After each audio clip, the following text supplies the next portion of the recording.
Sports Talk with me, your host, KB.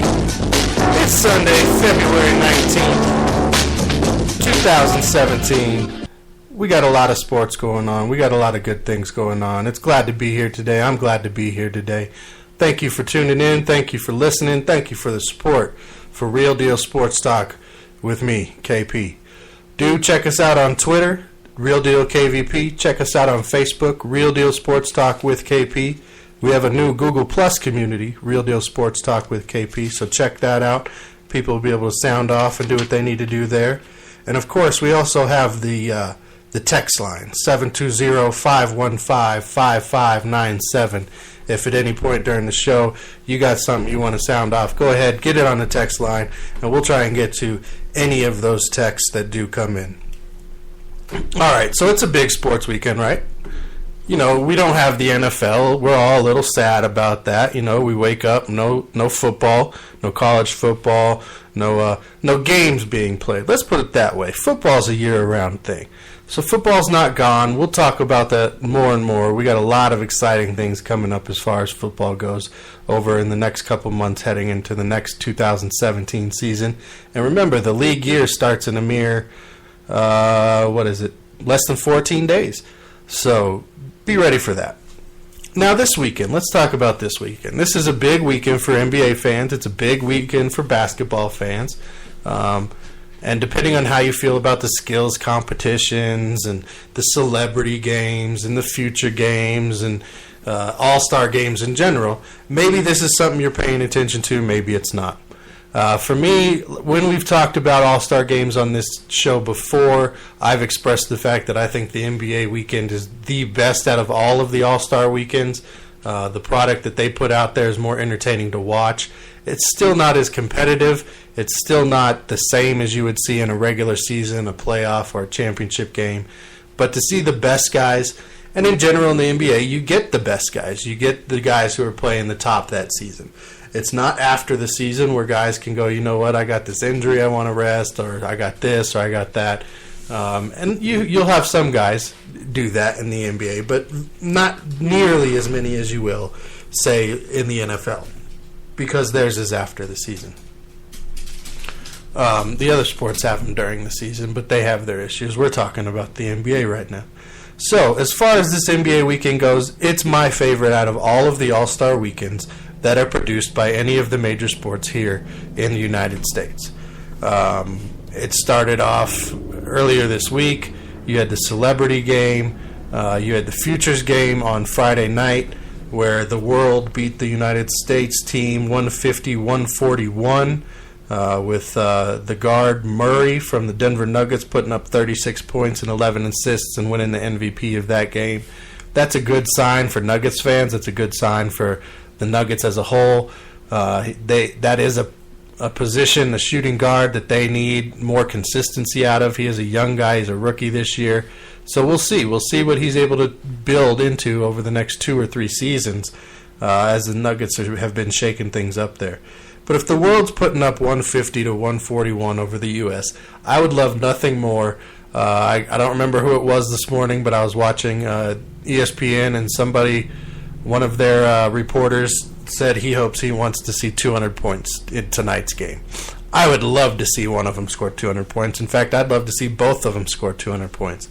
I don't really care about defense in an NBA basketball game, in an NBA All-Star game. NBA All-Star game, I want to see 3 points going up. I want to see shots from the half court going up. I want to see alley-oops and assists off the backboard. I want to see 360s. I want to see high-flying, fast-paced, put them up, make some points, exciting basketball. More like a mixtape than an NBA game. But that makes it exciting. That keeps it good for me. So, yeah, I would love to see the stars now, the veterans, come out and put up way more points than the world and the U.S. Those future star players, those first, second-year guys were able to do. It's going to be a good game tonight. I'll definitely tune in and watch, at least some of it, see how it goes.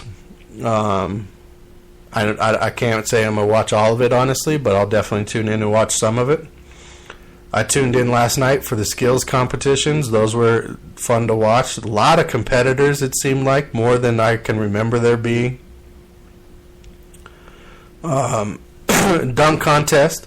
Glenn Robinson III took that as he was able to, get that 50 when he jumped over 3 people. And deservedly so. The dunk contest is hard to judge. It's very objective. Jordan had some nice dunks, but GR3, he took it out. He got the title for this year. Eric Gordon, he picked up that 3-point championship. He was on fire last night. At one point, he put up something like 50 shots in 5 minutes, so his arms was getting tired. Him and Kyrie, as it came down to them in the overtime, as they had to go into an extra round to solve that one. And that's all we'll say about Kyrie with his whole Earth is flat nonsense that he brought up this week. And then the skills competition goes to the big man, 7'3" New York Knicks power forward Kristaps Porzingis, as he beats Haywood in the finals there of the skills competition for back-to-back years, where the big man are winning the skills competition. Now this is something that has dribbling, it has agility, it has passing, it has shooting. And back-to-back years now, you've had 7-footers win it. Very impressive to see. Knicks fans got to have loved that last night. Spike Lee loved it last night. He got out of his seat. He was cheering. He was throwing the fists. Just excitement for basketball fans altogether. And then the thing that really got me last night that I really like seeing, even though they couldn't buy a bucket, was the Sega Strong thing that they tried to do, having all the guys come out there and make shots, and for every shot it was a $10,000 donation to Sega Strong. And, guys didn't make a lot of shots. I expected more shots to be put up. They were trying to make shots. They ended up making $500,000 after, it was $130,000 on the shots.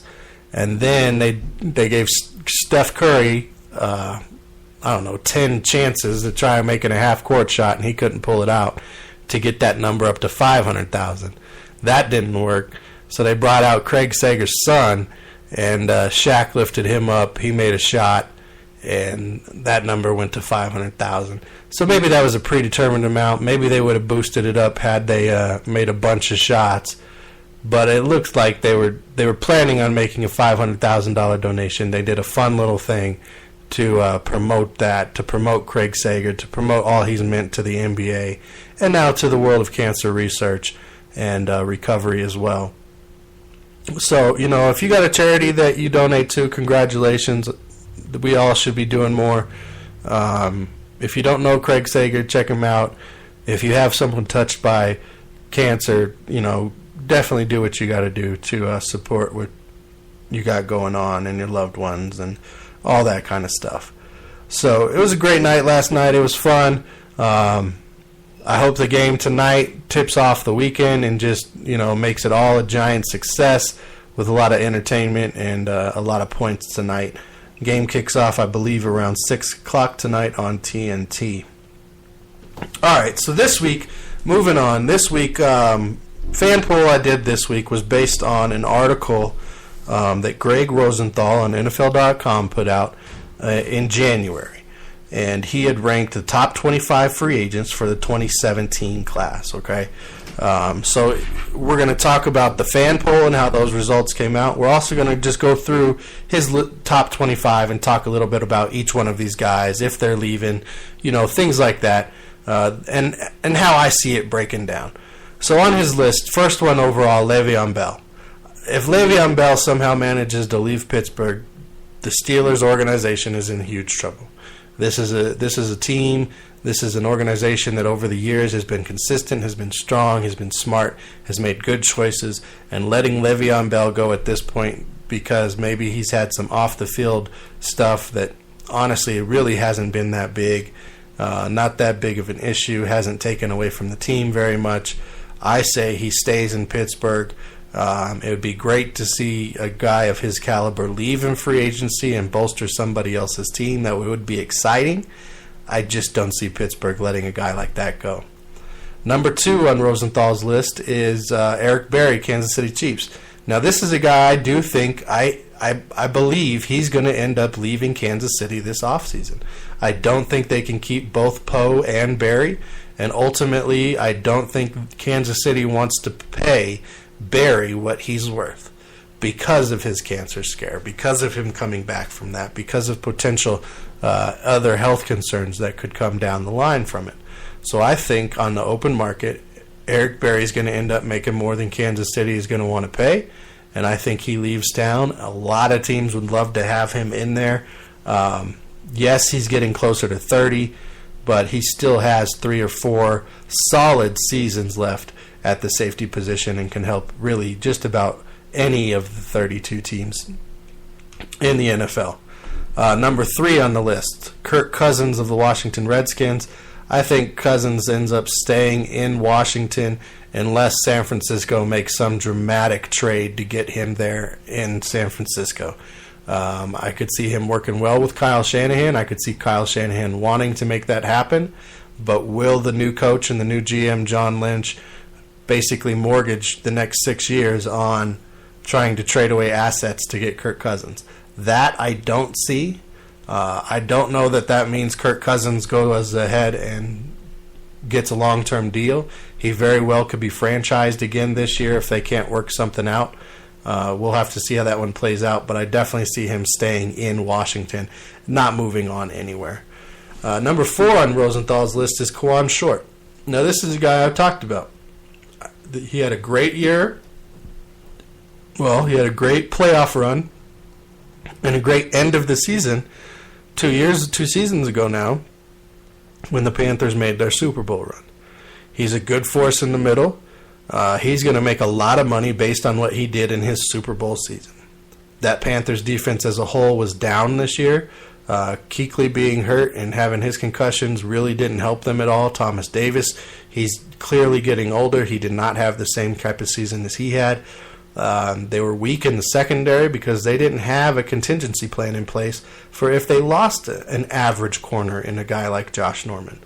They were very much a unit who played as a unit in their run, and that didn't happen this year with the injuries and everything else that's going on.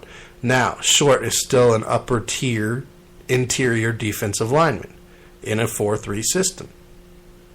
He's going to get paid like he's an elite interior defensive lineman in a 4-3 system. But buyer's remorse, buyer's beware, do what you got to do. I think Kawann Short ends up leaving Carolina because somebody offers him more money than Carolina can pay with the holes they need to fill. Chandler Jones, Arizona. Arizona brought him in with the idea that they were going to work out a long-term deal. That hasn't happened yet. Would it be exciting for him to be on a number of different teams? Sure, but I think ultimately he ends up staying in Arizona and being part of what they got going on down there. Number 6 on the list, Alshon Jeffrey. I really don't know why this guy's still so high on so many people's list. Potential is potential. At some point, if you don't achieve that potential, you're just a bust. And at this point, through injuries and not being able to achieve that potential, Alshon Jeffrey to me is a bust. If he was in my top 25, he'd be closer to 25 than 6.